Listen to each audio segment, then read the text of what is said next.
You passed. And if you're expecting applause, relief, or instant peace, this is where you're wrong. No one warns you about what comes after passing the test. Not because it's secret, but because most people never reach this stage. They quit during confusion, pain, or delay. You didn't. And now the rules change. Passing doesn't mean life gets easier. It means life gets quieter, sharper, and far less forgiving. What happens next determines whether the test actually meant something or whether you waste it like most people do. This is the part no one warned you about. One, passing the test ends comfort, not struggle. Most people imagine passing a test as a release, like crossing a finish line where the pressure lifts, the weight drops, and life finally softens. They expect relief. They expect ease. They expect to be carried for a while after everything they endured. That expectation is the first misunderstanding. Passing the test does not remove struggle. It removes cushioning. It removes tolerance.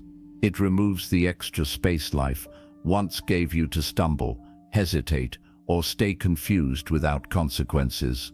Before this stage, life was patient with you. You could be inconsistent and still progress slowly. You could react emotionally and recover later. You could delay decisions, avoid responsibility, or drift without direction and still be protected from serious fallout. That was not luck. That was training. Training phases are forgiving by design. They allow mistakes because mistakes are part of learning. They allow confusion because clarity is still forming. They allow emotional volatility because the nervous system is still adjusting to pressure. But when you pass the test, that phase ends. Now the environment changes. The same behaviors that once resulted in minor setbacks now create immediate friction. The same emotional reactions that once passed unnoticed now derail entire weeks. The same lack of focus that once slowed you down now stops you completely. This is why people often feel disoriented after growth. They say things like, "I don't know why everything feels harder now," or "I feel like I'm failing even though I've grown." That conclusion is wrong. What changed was not your capability. What changed was the margin for error. Your margin for error shrank because your capacity expanded. Think of it like learning to drive. In the beginning, mistakes are expected. Stalling the car, braking too hard, missing turns. The environment accommodates you. But once you're licensed, the road does not forgive those same mistakes. Not because you became worse, but because you're now trusted to operate at a higher standard. Passing the test means life assumes you know better now. This is why drifting suddenly becomes expensive. Before, drifting meant slow progress. Now, drifting means lost alignment. Lost alignment compounds quickly. You don't just lose time, you lose clarity, confidence, and internal stability. That's why it feels so uncomfortable. Your system knows you're capable of more precision now, and it refuses to let you operate below it. Many people interpret this discomfort as punishment. It's not. It's responsibility. When life stops cushioning your mistakes, it's because it expects intentional movement. It expects decisions instead of reactions. It expects awareness instead of excuses. This is the difference between being trained and being trusted. Being trained means feedback is gentle and repetitive. Being trusted means feedback is immediate and sharp. That sharpness isn't sect cruelty. It sects calibration. At this stage, emotional regulation is no longer optional. You can't afford prolonged resentment, spiraling thoughts, or reactive behavior, not because you're weak, but because those states now interfere directly with your ability to function. You feel the consequences faster because your system is more sensitive. Sensitivity increases with growth. That's another thing no one warns you about. Before, you could ignore internal misalignment for weeks. Now, you feel it within hours. Before, you could betray your values quietly. Now it creates instant internal resistance. Before, you could tolerate environments that drained you. Now they exhaust you quickly. This is not fragility.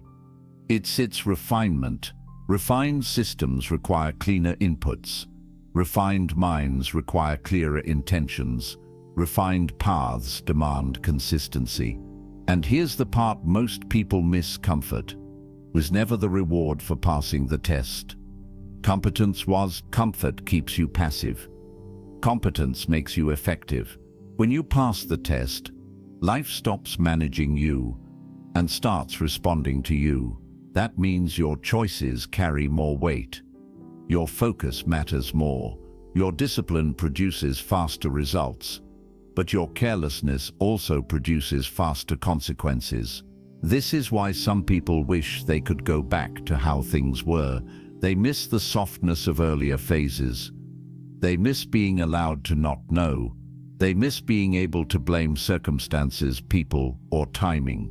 But that door doesn't reopen. Once you pass, you can't unsee what you now see. You can't unknow what you now understand.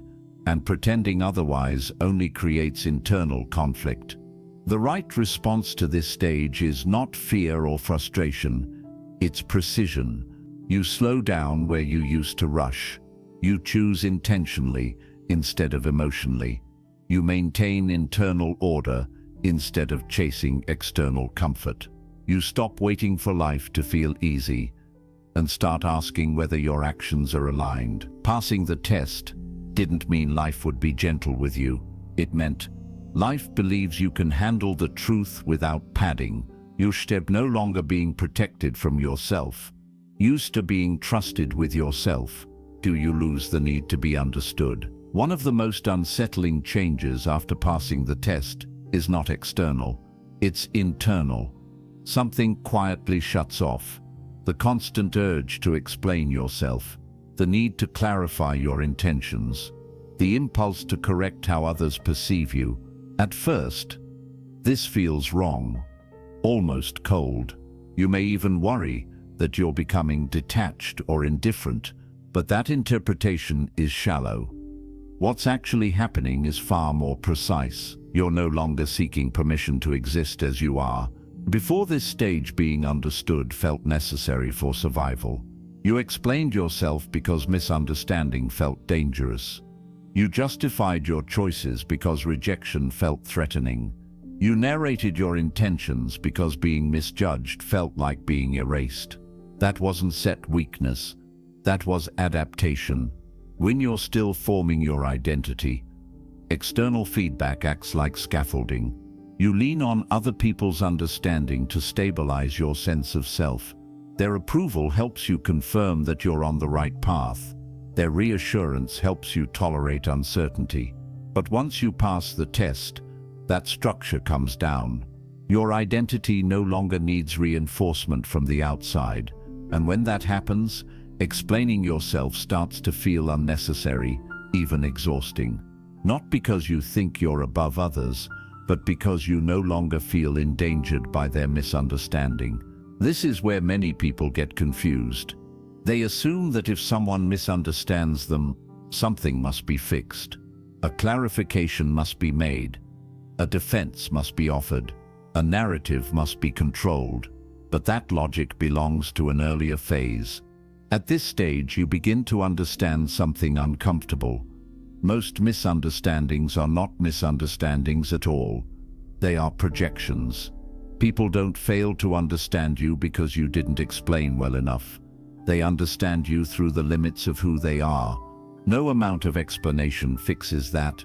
When this realization lands, something changes. You stop spending energy trying to manage other people's perceptions. You realize that clarity with yourself matters more than clarity with everyone else. And the relief from that shift is subtle but profound. Silence becomes easier. You speak when it's necessary, not when it's anxious. You respond when there's value, not when there's pressure. You allow people to hold incomplete versions of you without rushing to correct them. This is not emotional withdrawal. It's emotional sovereignty. Earlier, silence felt like abandonment. Now it feels like strength. This transition often creates friction in relationships. People who were used to your explanations may feel confused. Some may accuse you of changing. Others may interpret your quietness as distance, arrogance, or secrecy. That discomfort is not your responsibility to resolve. When someone truly wants to understand you, they listen beyond words. They observe patterns. They respect boundaries. They don't demand access to your internal world as proof of connection. After passing the test, you begin to recognize how many conversations were fueled by insecurity rather than connection. How many explanations were actually bids for validation. How often you spoke not to communicate, but to feel safe. Letting go of that habit feels like loss. At first, you may feel strangely invisible, not because you are unseen, but because you stopped performing visibility. This is where people make a mistake. They try to force themselves back into explanation mode because the quiet feels unfamiliar. They start oversharing again, over-justifying, over-clarifying. That sets regression. The discomfort you feel isn't loneliness. It's the nervous system adjusting to self-trust. You're learning to stand without leaning on other people's understanding as a crutch. This doesn't mean you stop communicating. It means communication becomes intentional, clean, precise. You say what matters. You don't say what's meant to convince. You no longer chase being understood by everyone. You prioritize being aligned with yourself. And here's the part no one prepares you for. Once you stop explaining yourself, the people who matter lean in, and the people who don't fall away. Some relationships deepen because they were never dependent on constant reassurance. Others fade because they were built on emotional access rather than mutual respect. That sorting process can feel lonely, but it's necessary. Being understood by everyone is not a sign of growth. It's a sign of dilution. After passing the test, your life doesn't require universal comprehension. It requires internal coherence. And once you have that, misunderstanding loses its power over you. You don't become silent because you're afraid to speak. You become silent because you no longer need to. 3. Life stops giving you signs. Before this stage, you lived in a kind of dialogue with life. You looked for signals everywhere. Coincidences, repeating numbers, sudden opportunities, emotional confirmations. You interpreted events as messages, and often they were. Life was guiding you while you were still learning how to listen. At that phase, reassurance was necessary. You didn't fully trust your judgment yet, so external confirmation helped you move forward. Signs acted like training wheels. They reduced hesitation. They encouraged action. They kept you moving when doubt threatened to stall you. But once you pass the test, that system changes. The signs slow down. Then they fade. And if you're not prepared for this shift, you interpret it as abandonment, confusion, or loss of alignment. You think you've done something wrong. You wonder why clarity disappeared just when you thought you were finally doing well. That assumption is backwards. Life doesn't stop giving you signs because you failed. It stops because you no longer need them. Guidance changes form when responsibility increases. Earlier direction came externally because you were still calibrating your internal compass. Now that compass is expected to function on its own. This is where many people sabotage themselves. They keep waiting for reassurance that will never arrive. They delay decisions hoping for a final nudge. They hesitate at critical moments because they don't feel the sign yet. But that hesitation isn't wisdom. It's insecurity dressed up as patience. At this stage, the absence of signs is the sign. It's a signal that clarity has moved inward. You're expected to act from discernment, not from coincidence. From awareness, not from external permission. This is uncomfortable because it removes the illusion of safety. Signs made you feel supported. They made you feel accompanied. Acting without them feels like walking alone into uncertainty. But that loneliness is intentional. When guidance becomes internal, accountability increases. You can no longer blame the universe, timing, or lack of clarity for inaction. You're responsible for your choices in a more direct way, and responsibility feels heavier than reassurance. That's why people regress here. They reopen old cycles. They seek mentors, messages, or content that tells them what to do. Not because they lack insight, but because they don't trust it yet. They mistake silence for confusion instead of recognizing it as graduation. Earlier, life whispered and nudged. Now it observes. This doesn't mean intuition disappears. It becomes quieter and more precise. It doesn't shout through symbols. It speaks through discomfort, alignment, and internal resistance. You feel when something is off faster. You sense when something is right without needing proof. But this requires honesty. If you ignore your internal signals, life doesn't intervene immediately like it used to. It lets you experience the consequences of misalignment more directly.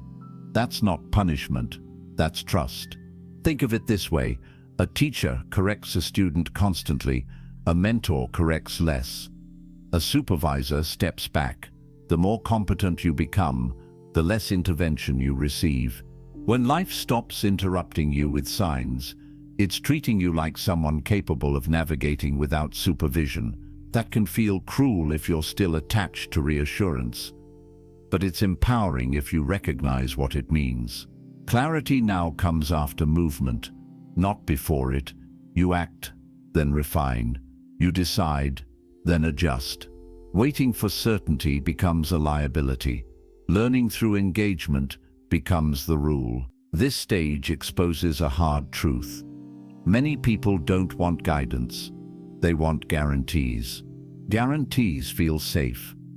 Guidance requires courage. Passing the test means you no longer get guarantees. You get agency. If you were feeling like life has gone quiet, like the signals stopped, like nothing is pushing you forward anymore, understand this clearly. You are not lost. You are no longer being led by the hand.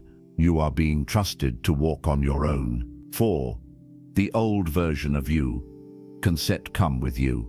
After passing the test, a strange form of grief often appears, not sharp, not dramatic, quiet, and persistent. You may not be able to name what you lost, but you feel it. Something familiar is gone, and you keep reaching for it out of habit, only to realize it's no longer there. This grief confuses people because nothing obvious ended. No clear breakup, no dramatic failure, no visible collapse. And yet something is missing. What you're grieving is not people, it's identity. Before this stage, parts of who you were served a purpose. Certain habits kept you safe. Certain emotional reactions protected you. Certain ways of thinking helped you survive confusion, instability, or lack of control. Even your flaws had a function. But survival strategies don't belong in growth phases. Passing the test means those strategies expire, and expired strategies don't disappear quietly. They resist. They linger. They try to follow you into a phase they were never designed for. This is why the old version of you cannot come with you. That version relied on emotional reflexes that no longer fit. It coped by explaining, avoiding, reacting, or numbing. It tolerated chaos because chaos was familiar. It stayed small because expansion felt dangerous. At this new stage, those same behaviors don't just fail to help you, they actively destabilize you. You notice it immediately. Old reactions feel heavy. Old coping mechanisms feel exhausting. Old thought patterns feel restrictive instead of comforting. You try to respond the way you used to, and something inside you resists. That resistance is not inner conflict. It's integration trying to happen. Growth is not about adding new traits on top of old ones. It's about subtraction. It's about letting go of what once worked, but no longer does. And subtraction hurts more than addition, because it feels like loss. This is where people get stuck. They try to bring the old self forward. They say things like, "This is just how I am," or "This worked before," or "I don't want to lose myself." What they don't realize is that the self they're protecting is already outdated. You don't lose yourself at this stage. You lose the parts of yourself that were built around limitation. Letting go feels like betrayal at first. You feel like you're abandoning familiar ways of being. You may even feel guilt for outgrowing patterns that once kept you alive. But growth doesn't ask for loyalty to past versions. It asks for honesty about present capacity. The discomfort you feel isn't because you're becoming someone false. It's because you're shedding what no longer matches who you are now. This shedding affects everything. How you respond to stress, how you tolerate conflict, how you attach to people, how you define success. Old emotional shortcuts stop working. Old distractions stop soothing you. Old identities stop making sense. That can be terrifying if you don't understand what's happening. People often mislabel this phase as emptiness. They say they feel numb or disconnected, but it's not emptiness. It's transition. The old structure is gone, and the new one hasn't fully stabilized yet. You steer between identities, and being between identities feels unstable because there's no familiar role to perform, no old script to fall back on, no predictable emotional pattern to rely on. You have to choose consciously instead of reacting automatically. That sets the point. The old version of you was built for a different environment, a different level of awareness, a different set of demands. Carrying it forward would slow you down, distort your decisions, and create internal friction, so it dissolves. Not violently, gradually, through discomfort, through moments where you realize you can't respond the way you used to, through situations where the old reflex feels wrong before you even act on it. This is not failure, it's alignment catching up to identity. Grief is part of this process because endings matter, even when they're internal. You're allowed to acknowledge what those old versions did for you. You're allowed to respect the role they played. But you are not allowed to live there anymore. Passing the test doesn't just open a new path, it closes the old one behind you. And the reason it feels irreversible is because it is. You're not meant to carry who you were into, who you're becoming. You're meant to become someone who no longer needs to. 5. Solitude becomes functional. Before this stage, solitude felt like something you endured, something temporary, something you tolerated while waiting for life to return to normal. Being alone often felt heavy, restless or uncomfortable because it exposed everything you were avoiding. Noise, people, and constant stimulation acted as buffers between you and yourself. After passing the test, that relationship with solitude changes completely. Solitude stops feeling like punishment and starts functioning like a tool. This is one of the most misunderstood transitions because from the outside it looks like withdrawal. People assume you're isolating because you're hurt, disappointed, or emotionally closed off.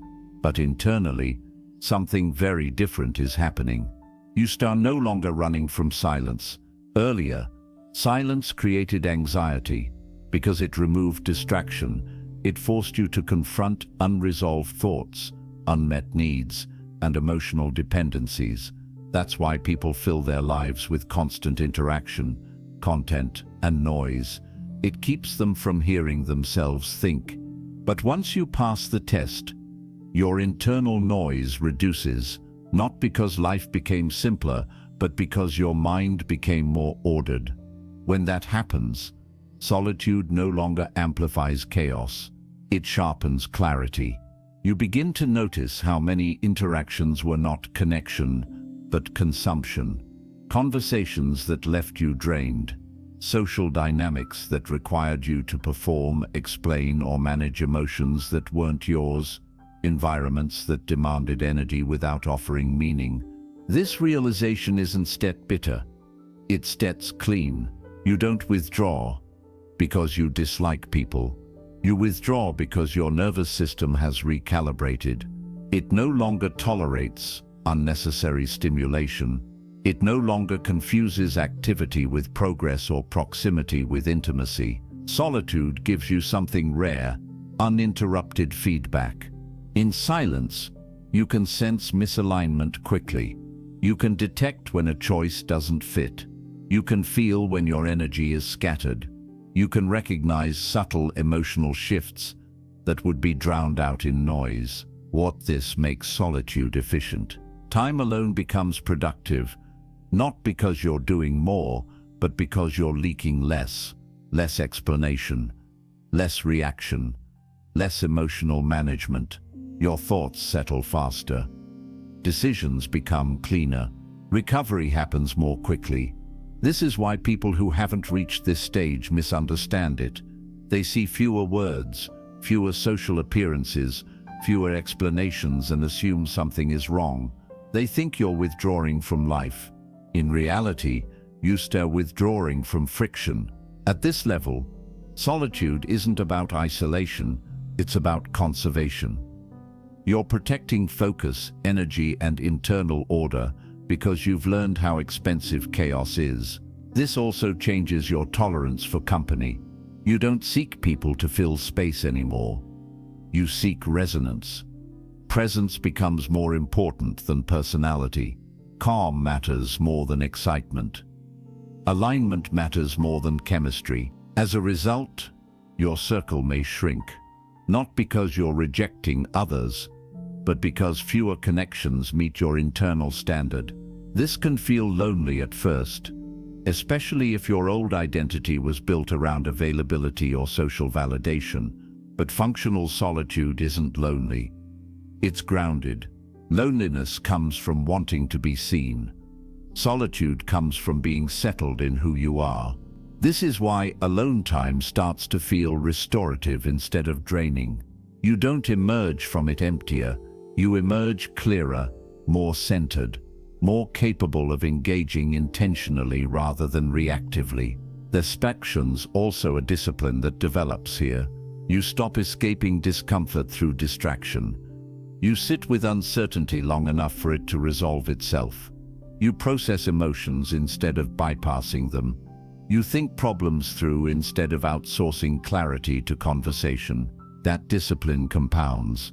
The more you use solitude well, the less you need external regulation.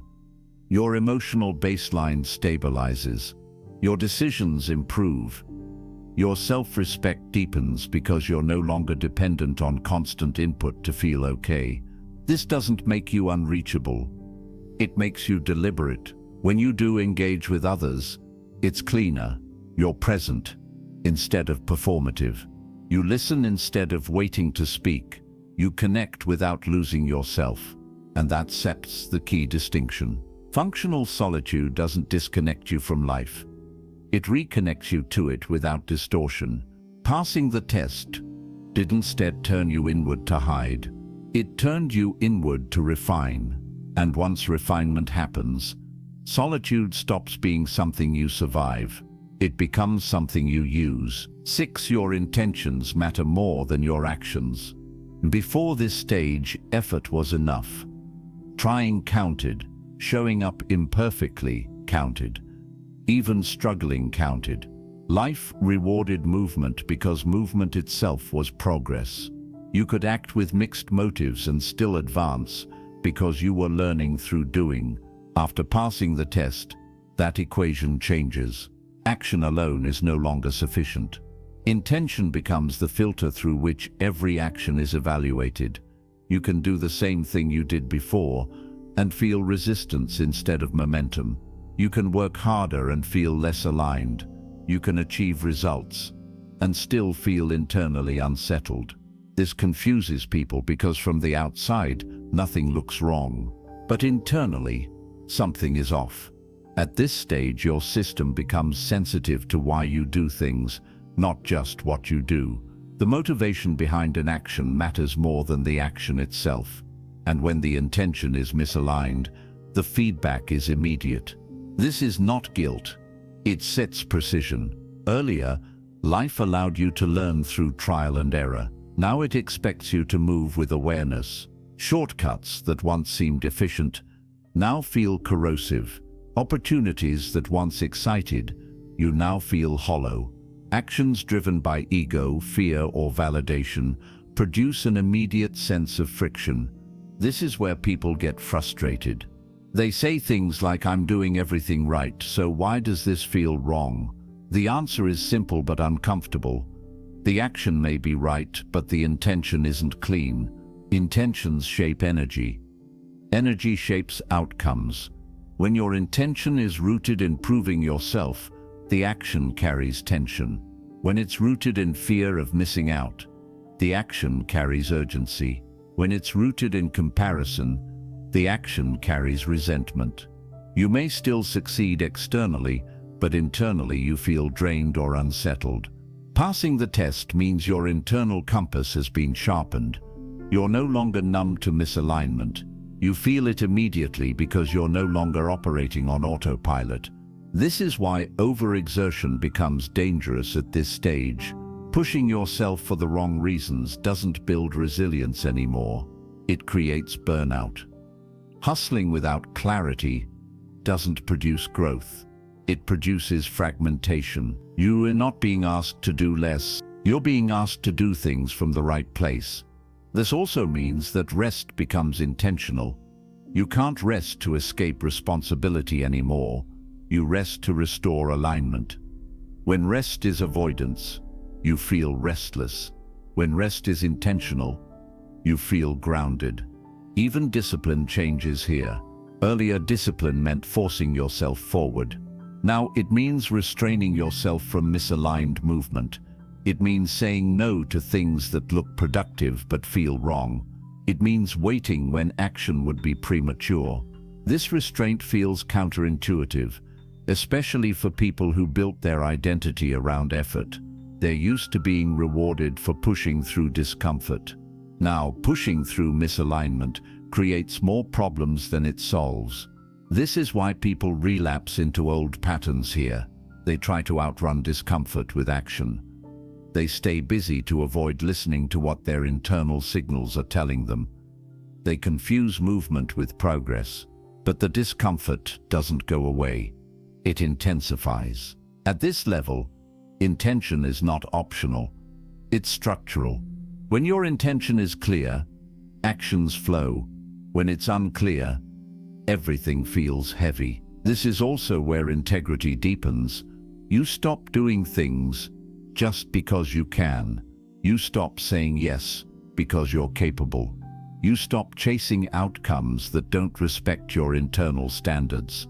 Not because you're afraid, but because you're aware of the cost. Intentional living is more demanding than reactive living. It requires honesty. It requires patience. It requires the courage to disappoint others and delay gratification, but it also brings coherence. When intention and action align, you move with less friction. Your energy stabilizes. Your focus sharpens. You recover faster. You trust yourself more because your actions are congruent with your values. Passing the test didn't make life easier. It made it more exact. And once you reach this stage, pretending that intention doesn't matter is no longer an option. Your system won't let you. You do no longer judge by how much you do. You are held accountable for why you do it. 7. No one is coming to validate this stage. This is the point where many people quietly fall apart. Not because the path is unclear, but because the silence is complete. After passing the test, you expect something to acknowledge it. Some signal, some recognition, some external confirmation that what you went through meant something. That confirmation never arrives. There is no ceremony for this stage, no announcement, no moment where the world stops and says, "You made it." Life does not mark this transition publicly, because it isn't meant to be witnessed. Earlier phases came with feedback, encouragement, correction, reaction. Even resistance felt like engagement. At this level, engagement disappears. And that absence is unsettling if you're still wired to measure progress through response. This is where people start doubting themselves. They look around and see no applause, no validation, no visible change in how others treat them. Internally, everything has shifted. Externally, almost nothing reflects it. That mismatch creates cognitive dissonance. You feel like something significant happened, but nothing confirms it.